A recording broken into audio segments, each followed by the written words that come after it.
One of the great things about SEO is that once you've climbed to the top, it doesn't have to cost you all that much to stay there. The problem is it can take an awfully long time to get to that point. PPC, meanwhile, offers you the precise opposite strengths and weaknesses. PPC stands for pay-per-click and is the main form of advertising online. Pay-per-click essentially means that as an advertiser, you only get charged each time somebody actually clicks on one of your adverts.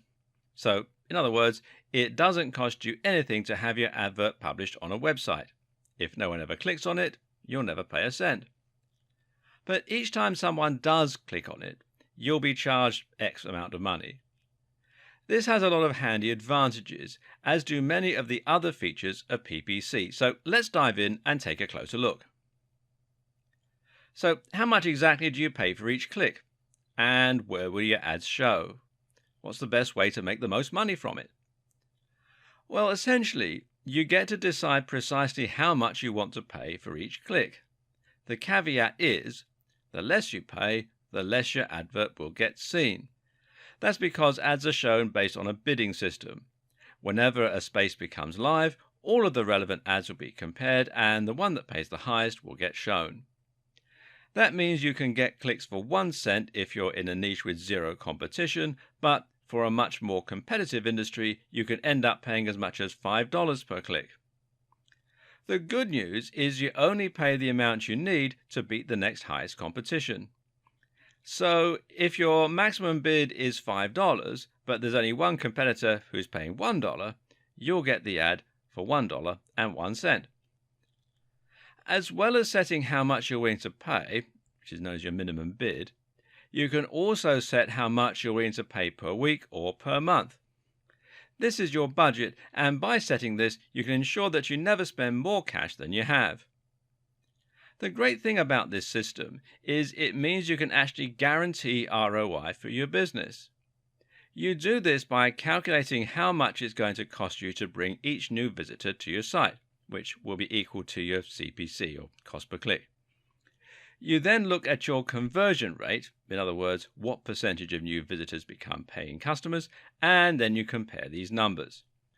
So if 1 in every 100 visitors buys something from you, in other words, a 1% conversion rate, and your product earns you $50 per sale, that means each visitor is worth $50 divided by 100, or 50 cents. As long as you're paying less than that per click, you should earn profit from the campaign. This also means you'll need a daily budget of a certain amount in order to see daily returns. There is another great benefit to PPC advertising too. It allows you to target specific types of visitors very precisely. Targeting means ensuring only people you really want to see your ads will see them, and that can prevent you from wasting money advertising to people who won't be interested in buying from you.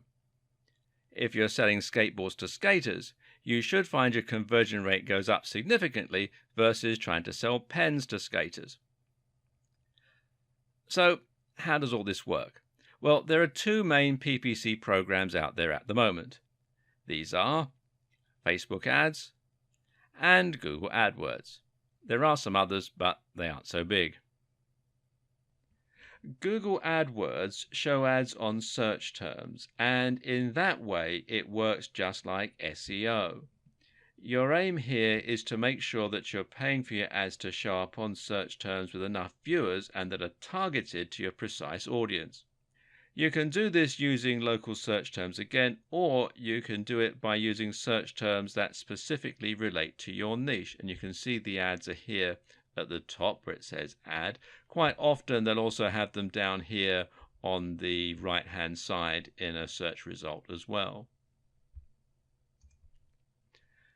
Now, Facebook ads, on the other hand, gives you even more targeting options.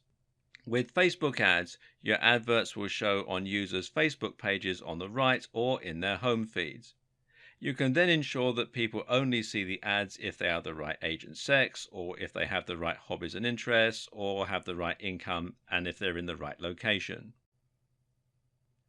Google has the advantage of showing ads to people who are currently searching for services and products, whereas Facebook ads can be interruptive.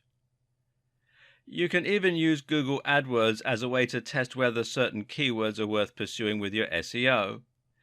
But by closely targeting only people who are likely to be interested in your product, Facebook ads allow you to avoid wasting money on clicks from people who would never have bought from you in the first place.